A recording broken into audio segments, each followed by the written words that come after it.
Alright guys, it's time for me to review the first big disaster, destruction, monster movie of the summer movie season. And no, don't be afraid, Michael Bay nor Roland Emmerich directed this film. They had nothing to do with it, so you can all breathe a sigh of relief. They did not direct it. Anyway, with that being said, hey there guys, what's up? It's Autobot Mike 18 here with another movie review. And guys, I'm going to be reviewing a movie that a lot of people were not only anticipating but also very nervous for, because a lot of people were praying that this movie was going to be good and was going to redeem the original film that came out.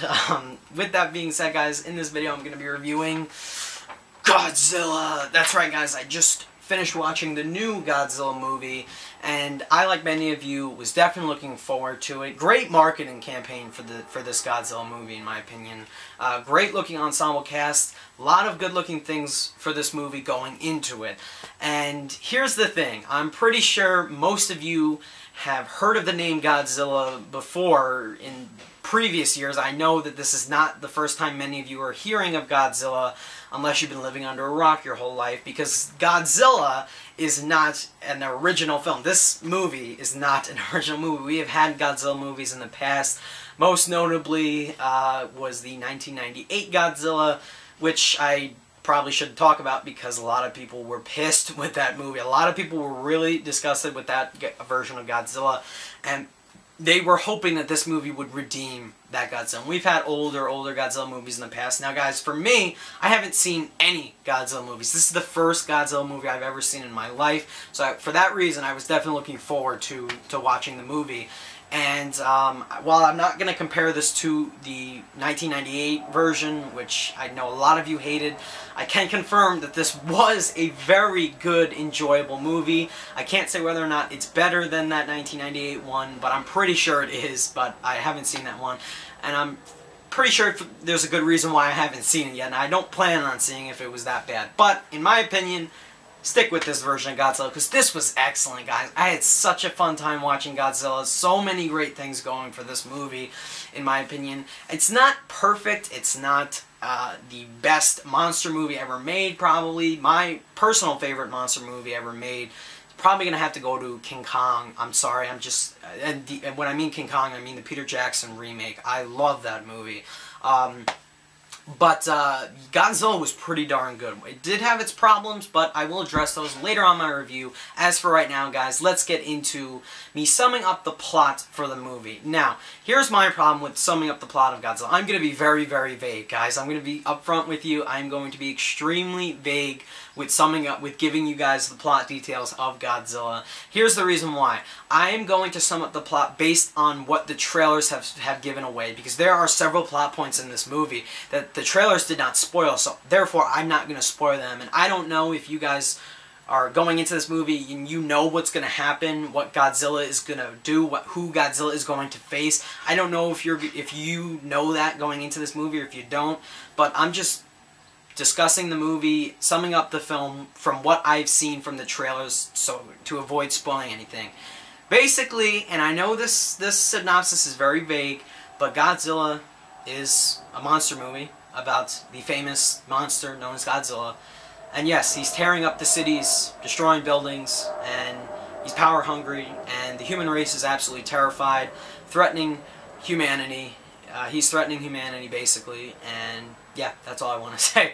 I'm sorry, guys, but I really don't want to give anything away with this movie. I'm not going to do a spoiler-filled review, but there are so many plot points in this film. There's a major human involvement in the film, but there's also something big, something else that is big that is going on in this movie that ties into Godzilla, and I don't want to spoil it, so that's why I'm being very, very vague with the plot details, okay? However, I'm going to get into the human involvement of the film. I'm going to describe which human character, what each human character is involved with in regards to the story, briefly. First off, this movie has a very impressive cast, in my opinion. We have Aaron Taylor Johnson, Bryan Cranston, Elizabeth Olsen, Ken Watanabe, Sally Hawkins. Very nice cast, in my opinion.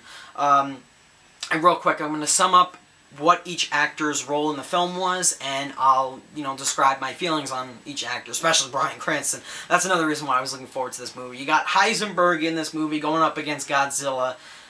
I was definitely looking forward to that. That is awesome. But anyway, basically in this film, Bryan Cranston plays the head of this Japanese power plant, and he begins to realize, of course, whenever something involving a giant monster or something is happening in the world, of course the government is going to try to keep it secret, and of course they start pinning the monster's destruction on earthquakes and tsunamis and all that. So Bryan Cranston knows that something's going down. He wants to get to the bottom of this. He's been investigating Godzilla, and he's been investigating this whole event basically his whole life, and he's trying to figure out what's going on, what's really going on, what is the government not really telling everybody. Aaron Taylor Johnson plays Bryan Cranston's son in the movie, who works with the U.S. Navy. He's sort of involved in bomb disarming, and the two of them get involved in this whole Godzilla mess. Elizabeth Olsen plays Aaron Taylor Johnson's wife, which I thought was pretty cool, seeing that the two of them are starring together in Avengers Age of Ultron as Scarlet Witch and Quicksilver, and both of them were in this movie playing husband and wife, so I thought that was pretty awesome. Anyway, Ken Watanabe is sort of like the scientist doctor who has been studying this whole event since its inception. He's been studying Godzilla. He really knows what's going on, and he's sort of the main scientist that's involved. Sally Hawkins also plays a scientist in the film. And that's all I'm really going to say in regards to the plot. I just don't want to spoil anything. There are so many awesome things that happen with the story, and there's also a great side of the story that depicts very well done human drama, in my opinion, that I really like. The first act of the movie was very, very dramatic, and you really feel bad for several of the characters in the first half, especially Bryan Cranston's character, and that is because of how good an actor Bryan Cranston is. I'm going to get into the performances right now, actually. Bryan Cranston, even though I feel he definitely needed more screen time in this movie, almost all of his scenes were spoiled in the trailers because he's not given a lot of screen time. I thought, judging by the trailers, that he was going to be in the movie a lot more than he was, but he wasn't. But Cranston just brings the best to whatever role he's given. He gives his all, and he is just capable of portraying that deep human emotion excellently. He does it. He did it perfectly in Breaking Bad as Heisenberg, and that's not why I'm freaking out over Bryan Cranston. I'm fanboying out saying, "Oh, Bryan Cranston's in this movie. Oh yeah, he's ultimately going to be so good in this movie."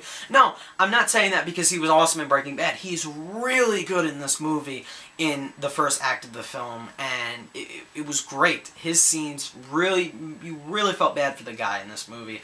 Aaron Taylor Johnson, here's my thing with him. I loved him in the Kick-Ass movies, without a doubt. Him as Kick-Ass / Dave, I thought he did a good job in those movies, and I thought his voice fit that character in those movies. In this movie, he's this, Aaron Taylor Johnson is really, muscular, and he definitely fit the role of the military soldier in terms of appearance, and I thought he gave a good performance, but something about that voice of his, I'm not saying it was bad, I'm not saying he gave a bad performance, I'm not saying his voice is terrible, it's like he has that squeaky kind of, teen voice, and it just didn't really fit the character he was playing. That's not his fault, that's just his voice. But I don't know, that was just odd to me. However, he did do a good job in the movie, in my opinion. Elizabeth Olsen, I've never personally been a big fan of hers, honestly, because of the atrocity that was Silent House, but she was good in her scenes in the movie playing Aaron Taylor Johnson's wife, and she is incredibly, incredibly hot to look at. That's all I'm going to say. She is very attractive. I can't wait to see her as Scarlet Witch in Age of Ultron.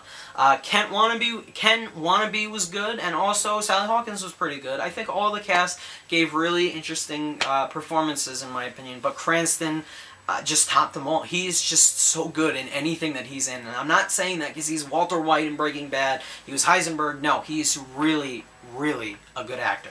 That's all I'm going to say about the cast. The cast definitely kept the movie going, though, and it's not like any one of the cast members were weak in the movie. I thought everyone brought their fullest dedication to each role, and I thought they all did a good job. For a movie that should be centering around monsters, the humans, I actually found myself caring about them, so I have to praise the actors for that. Now, getting back to the writing and the story, I'm so glad they didn't show a lot of Godzilla in the trailers. Don't be alarmed, guys. We see there's a lot more Godzilla in this movie than there is shown in the trailers. They just didn't want to give anything away, show too much of him, and I'm so glad they did that. However, there is a lot of human involvement in the film, and I know something like that is just bound to happen when you have a disaster movie or you have a destruction monster movie, that you're going to have human military involvement. That's just a given. But you could argue there's a little too much. There were a few flaws with the writing, just a few, which I'll address in a few seconds. But one thing I do really quickly want to bring up before I get into my rating, something that I noticed in the beginning of the movie, Godzilla, in my audience, a lot of kids were in the theater. Like young kids, I guess, with their parents, and I guess the parents just, brought them to the theater. Oh, it's 2 hours away from home. We'll just bring them to this movie. They'll enjoy it. They'll see big monsters on the screen. Why not? But there's a lot more human involvement in this movie and human military dialogue than there is, the actual showing of Godzilla. If you get what I mean, you'll know what I mean if you've seen the movie. So some of your kids may or may not get bored in those early scenes in the movie. Just warning you guys about that. However, my audience, they actually found themselves enjoying it, and it kind of reminded me of how when I watched Jurassic Park when I was little. That's why I call this version of Godzilla this generation's, for young kids I mean, this generation's Jurassic Park. Because when I was a kid, I didn't give a crap about the human story of Jurassic Park. I just cared about giant dinosaurs. Of course, now I do. Now I understood what was going on with Jurassic Park. But I just found that was pretty special. I think that the kids should see this movie. Not too young kids, alright, they may get extra bored, but young kids, I'd say between 8 and up, should see this movie because they'll remember this movie as one of their first big monster movies they saw on the big screen. So that's why I feel Godzilla is an important movie for them, like Jurassic Park was an important movie for like my generation, my youth. I'll never forget seeing first time I saw that movie. But anyway, I'm not here to discuss Jurassic Park. I'm here to discuss Godzilla. In the end, guys, Godzilla set out, in my opinion, to do one purpose. It was released May 16th, so therefore it is a summer movie. It is supposed to give you that summer movie feel, and it absolutely does. It is so highly entertaining and enjoyable. Despite those few flaws I had with the movie, I found myself really enjoying it. There were a few audience praised scenes where my audience just started clapping. There were a few crowd-pleasing scenes, in my opinion, and there were a few moments where I just had a fanboyish smile just appeared on my face in this movie involving Godzilla. And it's moments like that you're gonna remember for a while in regards to the summer movie season. So, because Godzilla was just such a fun, entertaining movie, I'm going high in my rating. I'm going to give it an 8.5 out of 10. I really had a fun time with this movie. Now, getting into the things I really liked about the movie, I think the movie was very well directed by Gareth Edwards. The shots were set up very well. I don't think there was any unnecessary shaky cam or anything like that. To direct a big monster movie like this where you got big monsters on the screen, it's very hard to do because they're all visual effects, and to just film all that destruction and everything, Gareth Edwards did a very good job. The cast all gave great performances. I actually cared for the human characters in the film, most of them anyway. Bryan Cranston was excellent. The rest of the cast all did a good job. Now, while the writing had its flaws, I feel that the human drama, the human emotion part of the story was actually very good. It wasn't sappy. It wasn't that melodramatic, crappy drama that was just a mess. It was very well written, in my opinion, and you really do feel bad for the human characters in the first act of the movie. So for that aspect of the writing was really good. The score by Alexandre Desplat was excellent. Just as the beginning credits were rolling in the beginning of the film, you knew the score was going to be good, and it was excellent in this movie. Score was great. The production design was great. All the destruction looked so real, and that's due to visuals as well, but the production design was really impressive in my opinion. And, of course, last but not least, oh, the ending was really good as well, but last but not least, the visual effects were insane. Godzilla looked so freaking cool on the big screen, in my opinion. Excellent, excellent visual effects in this movie. Everything looked so realistic, perfect visuals. And several of Godzilla's scenes, I mean, obviously Godzilla scenes are going to be the most exciting, and they are without a doubt. Those Godzilla scenes, there were 2 shots in this movie where Godzilla does something, I don't want to spoil it, and I just fanboyed out. My whole audience started clapping, and it was awesome. It's those moments that you're going to remember for this movie throughout the whole summer movie season, without a doubt. Now, getting into a few minor problems I had with the movie, just a few. Just have a few little nitpicks. I feel Bryan Cranston wasn't given enough screen time for the really good actor he is. He should have been on the screen a lot more. I feel that also Godzilla himself wasn't given enough screen time. I think they gave us too much human and military involvement. That kind of took away from the exciting Godzilla scenes, in my opinion. But of course, with every destruction movie, you're going to have that. I just feel that with a movie that's titled Godzilla, you need a lot of Godzilla in Godzilla, okay? So that was a minor problem I had. And, of course, right around the third act of the movie, you get a few predictable, cliched plot points in there. There are a few liberties that the screenwriters took. Not all of the screenplay was perfectly written. There were definitely a few slow moments, in my opinion, and there were a few liberties that the screenwriters took. But other than that, other from those minor flaws, I really, really enjoyed this movie, guys. It is the definition of a fun summer popcorn flick that I definitely recommend you watch. It'll be great to watch on Blu-ray when this thing comes out on Blu-ray. On your big Blu-ray screen in crystal clear HD, this is the movie that is meant for Blu-ray and movie theater experience. I did not see it in 3D, but it probably does look good in 3D. So I definitely recommend you guys check out Godzilla. 8.5 out of 10 for me. So far, my favorite summer movie so far. I really, really enjoyed this movie, and I think you guys would too. I definitely recommend it to you guys. I think you guys are going to have a blast with it. I definitely did. So many exciting, exhilarating sequences in it involving Godzilla, and for those reasons, I definitely recommend you check out the movie. Definitely worth full price paying it at the theaters. Definitely worthy of a Blu-ray buy. With that being said, guys, I really enjoyed the movie. What did you guys think of the new Godzilla? And leave me your thoughts on the remake, the original Godzilla, 1998 version. Let me know what you thought of the new one and the remake and the old one down below, and also give me your thoughts on what your favorite monster destruction disaster movie is. Let me know about all that down below in the comments. So thank you guys a lot for watching. Bye.